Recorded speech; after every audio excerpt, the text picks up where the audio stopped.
Olá, alunos, sejam muito bem-vindos à unidade 2 da disciplina Teologia Sistemática 1. E nesta unidade 2 daremos continuidade aos nossos estudos que envolvem os pressupostos da teologia sistemática, né?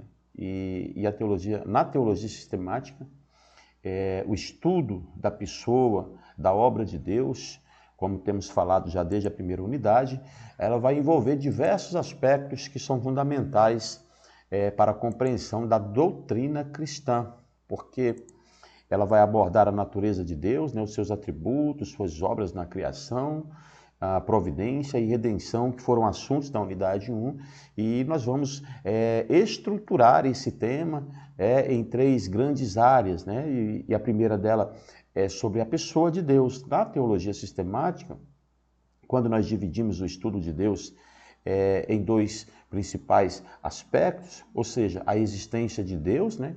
Como nós abordamos a Bíblia, ela não tem por finalidade tentar provar a existência de Deus, mas assume a existência de Deus em Gênesis 1:1, né? Então, existem alguns argumentos que são clássicos da teologia natural que podem ser usados para a gente trabalhar a ideia de Deus, né? A ideia da existência de Deus com base na teologia sistemática. Por exemplo, o argumento cosmológico.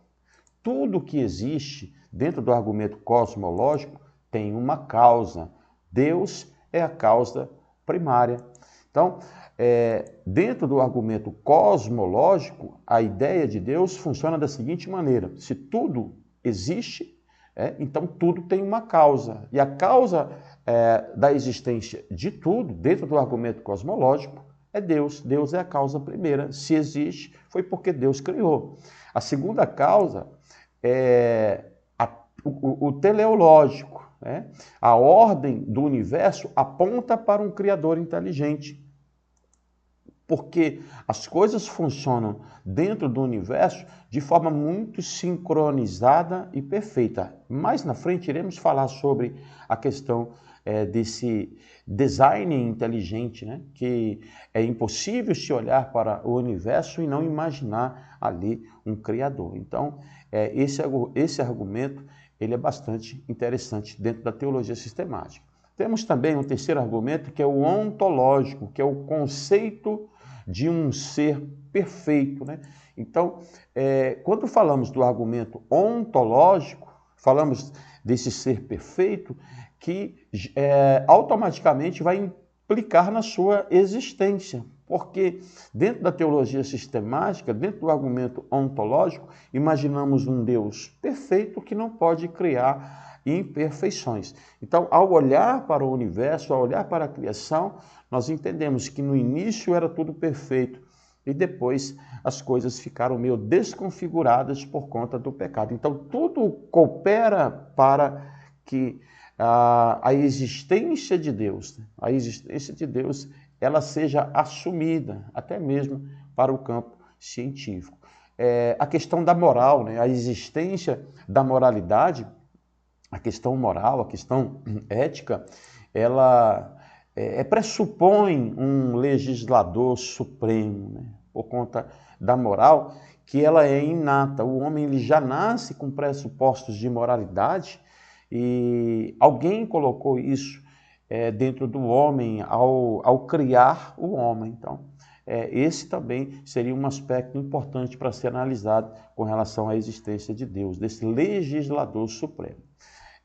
Vamos falar um pouquinho agora sobre os atributos de Deus, né? Os atributos de Deus, eles são divididos em incomunicáveis, que são exclusivos dele, e os comunicáveis, que são compartilhados com os seres humanos em até certo grau. Falamos um pouco sobre isso na primeira unidade, né? Que os incomunicáveis é a sua autoexistência, né? A aceidade, Deus existe por si mesmo, conforme Êxodo 3,14, a sua imutabilidade, Deus não muda, né? Conforme Malaquias capítulo 3, verso 6, a sua onipotência, Deus é todo-poderoso, Jeremias capítulo 32, verso 17, a sua onisciência, né? Deus sabe de todas as coisas, conforme Salmo 147, versículo 5.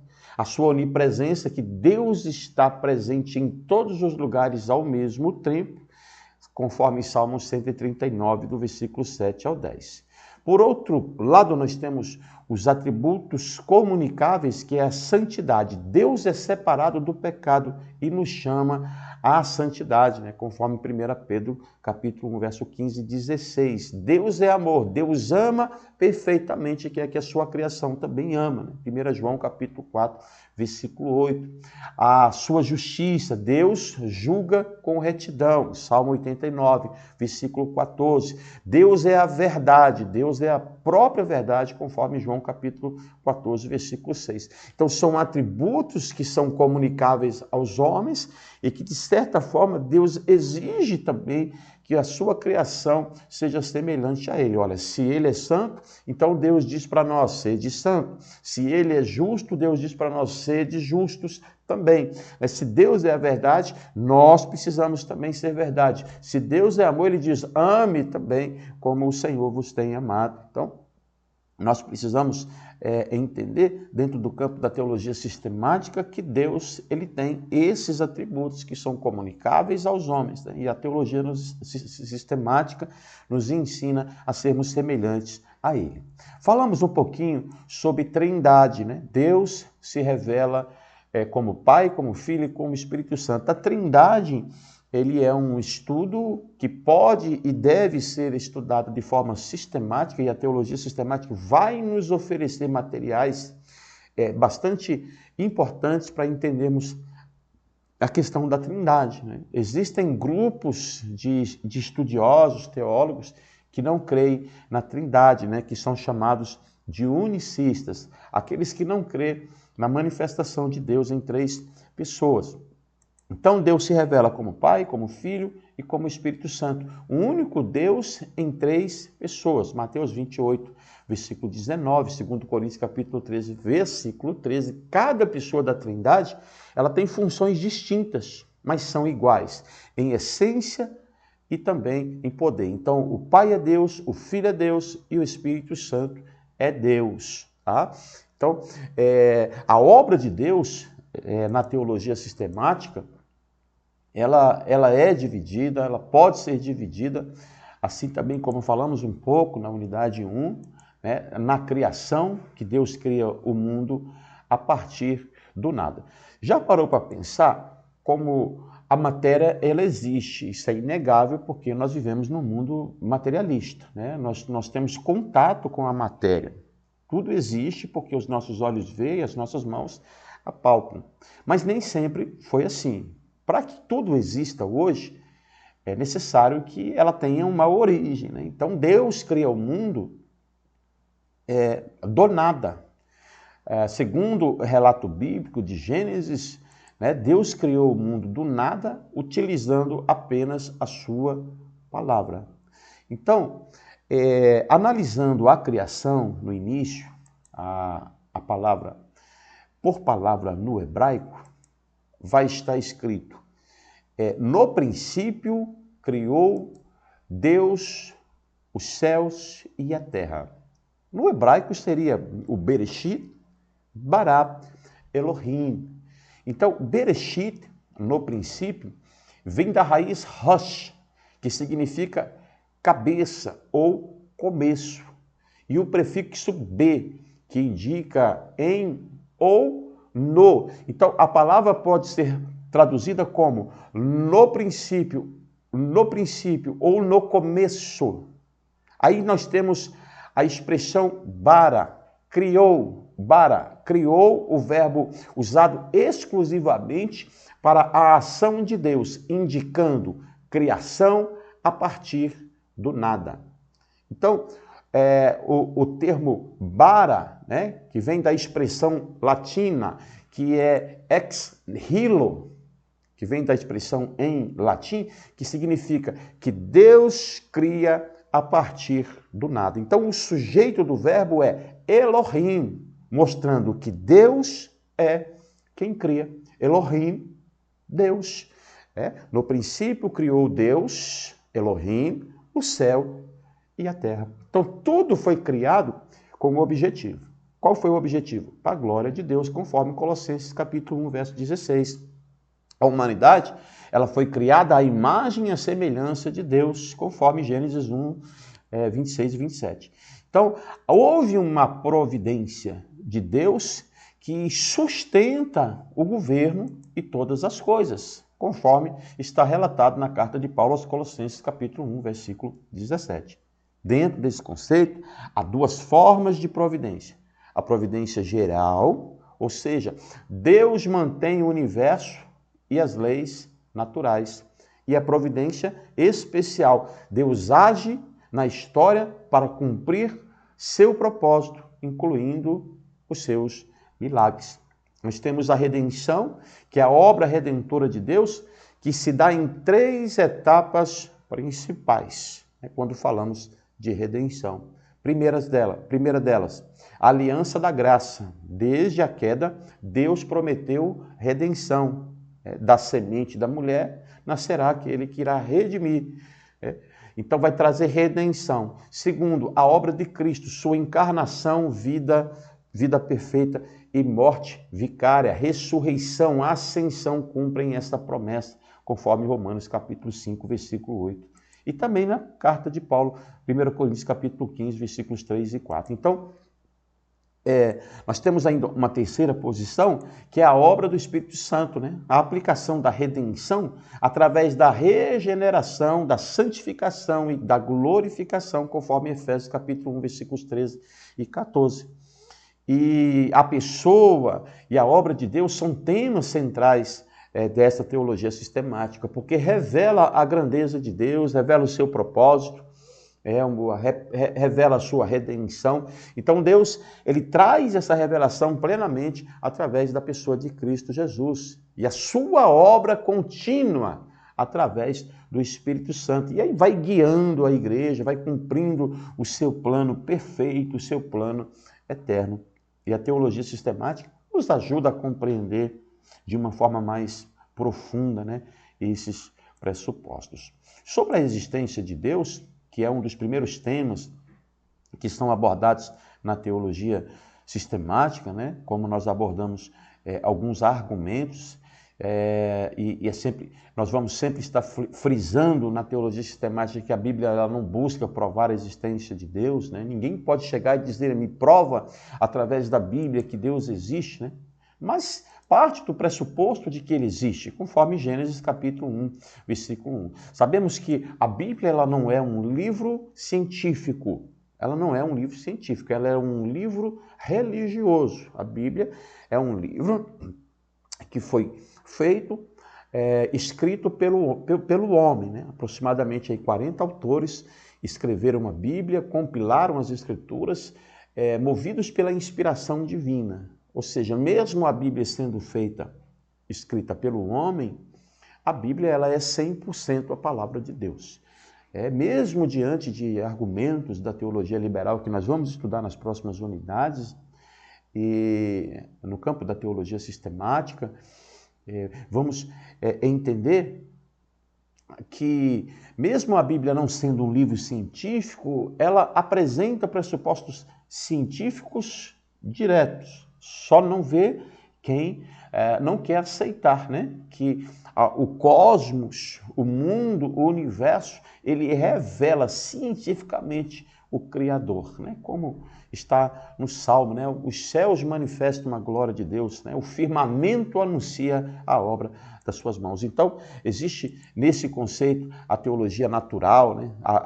E a filosofia, que desenvolveram argumentos que apontam para a sua própria existência, e isso nós falamos dentro do campo científico. O argumento cosmológico, que é a causa primeira, tudo que existe tem uma causa, como eu falei no início, né? O universo teve um começo e precisa de uma causa não causada. Deus é esta causa, né? Salmos 19, versículo 1 e 2, que eu acabei de citar, Romanos 1, versículo 20. Nós temos o argumento teleológico, que é o design inteligente, a complexidade do universo e da vida sugere um criador inteligente. Como já dizia Einstein, né? O universo não é satisfatoriamente explicado sem a presença de um Criador. O argumento ontológico, a ideia de um ser perfeito implica sua existência, pois é maior Pois é maior existir do que não existir, conforme Atos 17, versículo 28, o argumento moral, a consciência moral e a existência de padrões objetivos de certo, de errado, né, que apontam para as questões éticas. Isso sempre vai apontar para esse legislador que cria a questão moral, conforme Romanos capítulo 2, versículos 14 e 15, né? Os atributos de Deus que são revelados ao homem, o seu caráter, a sua essência, são tradicionalmente, né, divididos, como nós citamos, e revela a grandeza dessa criação, né? Os atributos que são incomunicáveis, os atributos comunicáveis, aqueles aos quais Deus criou e compartilhou com a sua criação, e aqueles que são pertencentes apenas a Ele, né? Então, nós temos esses atributos que nós já citamos aí nesta unidade. Temos a questão da eternidade, que é um fator importante a ser estudado na teologia sistemática. Deus não tem começo e Deus não tem fim. Salmo 90, verso 2. A onipotência, né? Deus tem todo o poder para realizar a sua vontade. Deus pode fazer o que Ele quiser, né? Porque Ele é onipotente, Ele tem e possui todo o poder. A sua própria onisciência, Deus sabe de todas as coisas, passadas, presentes e futuro. Deus é onipresente, Deus está presente em todos os lugares e isso ao mesmo tempo. Deus é soberano. O que isso quer dizer? Que Deus governa todas as coisas segundo o seu propósito. Nada está fora do controle de Deus. O homem pode perder o controle, mas Deus nunca vai perder porque Ele é soberano, né? Então, esses são aspectos que envolvem aí o caráter de Deus, a pessoa de Deus. Deus, Ele é santo, né? Deus, Ele é separado do pecado. Deus, Ele é perfeito, conforme Levítico capítulo 19, verso 2. Isaías capítulo 6, versículo 3. Deus é amor. E Ele manifesta esse amor, suportando o pecado do mundo, suportando, né, toda essa agressividade do pecado diante da sua santidade. Deus é justo, né, e um dia Deus trará justiça, Deus julgará com retidão todas as coisas. Deus é verdade, Deus é misericórdia, Deus é graça, né, e concede através dessa graça um favor imerecido, né, que é o conceito de graça. Então, a manifestação de Deus dentro da teologia sistemática vai nos focar sempre na doutrina de Deus, né, na doutrina do pecado, nos conceitos que envolvem a salvação, né, na unidade de Deus, né, quando, por exemplo, a Bíblia diz, né, ouve, ó Israel, né, o Senhor nosso Deus é único, Ele é único, né, conforme Deuteronômio capítulo 6, versículo 4, né? A divindade das três pessoas, o Pai é Deus, 1 Coríntios capítulo 8, verso 6, o Filho é Deus, João capítulo 1, versículo 1, Hebreus capítulo 1, versículo 8, o Espírito Santo é Deus, Atos capítulo 5, versículos 3 e 4. Então, o Pai envia o Filho e o Espírito procede do Pai e do Filho, conforme Mateus 28, verso 19. Então, existe essa obra que é feita por Deus na sua criação, né? Deus cria tudo pelo seu poder. E Ele cria, como aprendemos nesta unidade, Ele cria a partir do nada, né? Bereshit, bara, Elohim. No princípio criou Deus. E nesta unidade nós aprendemos o como é importante entendermos dentro do conceito da teologia sistemática, falarmos sobre os aspectos que envolvem o caráter de Deus, né, os seus atributos, aqueles que Ele comunica conosco, né, aqueles que não são comunicáveis, que pertencem única e exclusivamente a Ele. Então, bons estudos, até a próxima unidade com mais teologia sistemática. Até lá.